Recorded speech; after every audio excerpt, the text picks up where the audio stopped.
दोस्तों, आज का दिन शुरू हो चुका है। आज असेंबली के बाद तुरंत मैंने देखा कि नर्सरी के टीचर बच्चों को प्रिपेयर करा रही है आने वाले दशहरा और रामनवमी के लिए।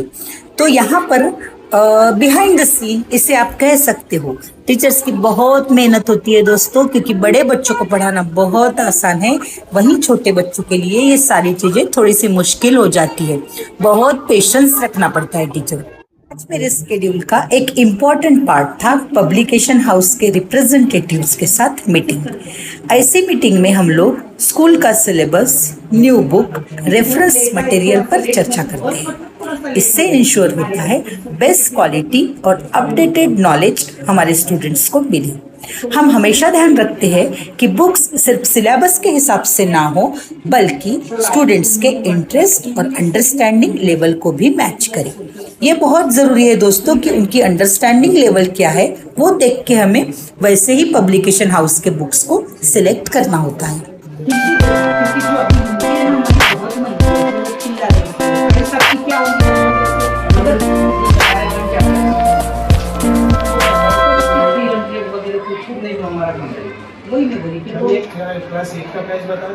Today is my birthday, so wish her. Let's start.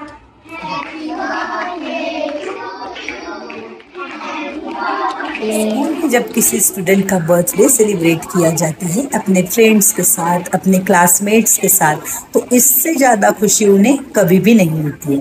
तो इसी को ध्यान में रखते हुए हम बर्थडे सेलिब्रेट करते हैं।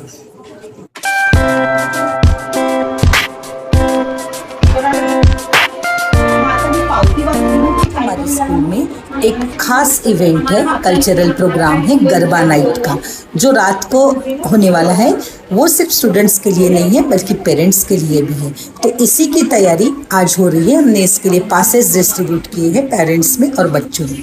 इस तरह के इवेंट का पर्पस होता है बच्चे अपनी परंपराओं को समझें। हमारे लिए ये सब एक फैमिली की तरह है और हम बिलीव करते हैं कि जैसे कल्चरल प्रोग्राम उस बॉन्डिंग को और ज़्यादा मजबूत करता है। तो इसी सारी चीज़ों की प्लानिंग आज यहाँ पर हो रही है। पासेस टीचर्स ने कुछ सेल किए हैं, उसी के बारे में चर्चा हम लोग यहाँ पर कर रहे हैं।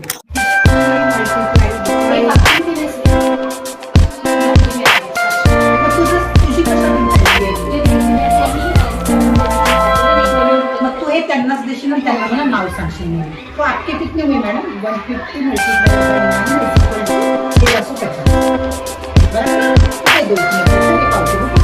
150 सो फ्रेंड्स, जैसे कि मैंने आपको बताया एग्जाम आने वाली है, तो उसकी भी तैयारी हमें करना है। इसका प्रिपरेशन यहाँ हम आज करें।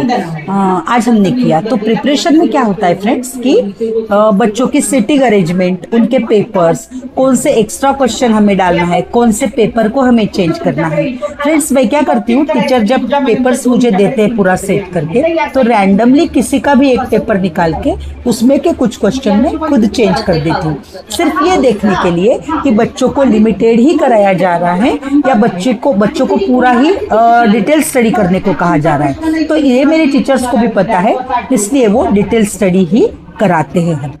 इसके बाद आज मेरे स्केड्यूल में था बुक्स चेक करना। तो यहाँ मैंने यूकेजी के बुक्स मंगाए और उसको रीचेक किया। चेक तो टीचर्स ही कर देते हैं, लेकिन रीचेक करना बहुत ज़रूरी होता है कि टीचर किस ढंग से चेक कर रहे हैं और उन्हें टाइम टू टाइम गाइड भी करना पड़ता है। जैसे एक टीचर ने उसी के ऊपर बच्चे का इनकरेक्ट था तो उसी के ऊपर कट करके वहाँ करेक्शन किया था, तो इससे बच्चे कंफ्यूज हो जाते हैं।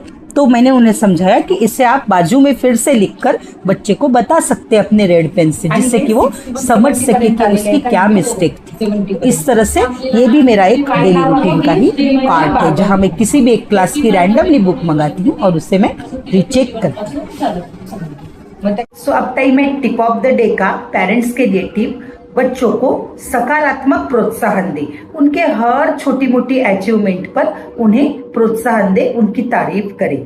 इससे क्या होगा कि आपके बच्चे का कॉन्फिडेंस बिल्डअप होगा। देखिए, एक अनुभव आपके साथ शेयर करती हूँ, उससे आपको कुछ सीख मिलेगी शायद।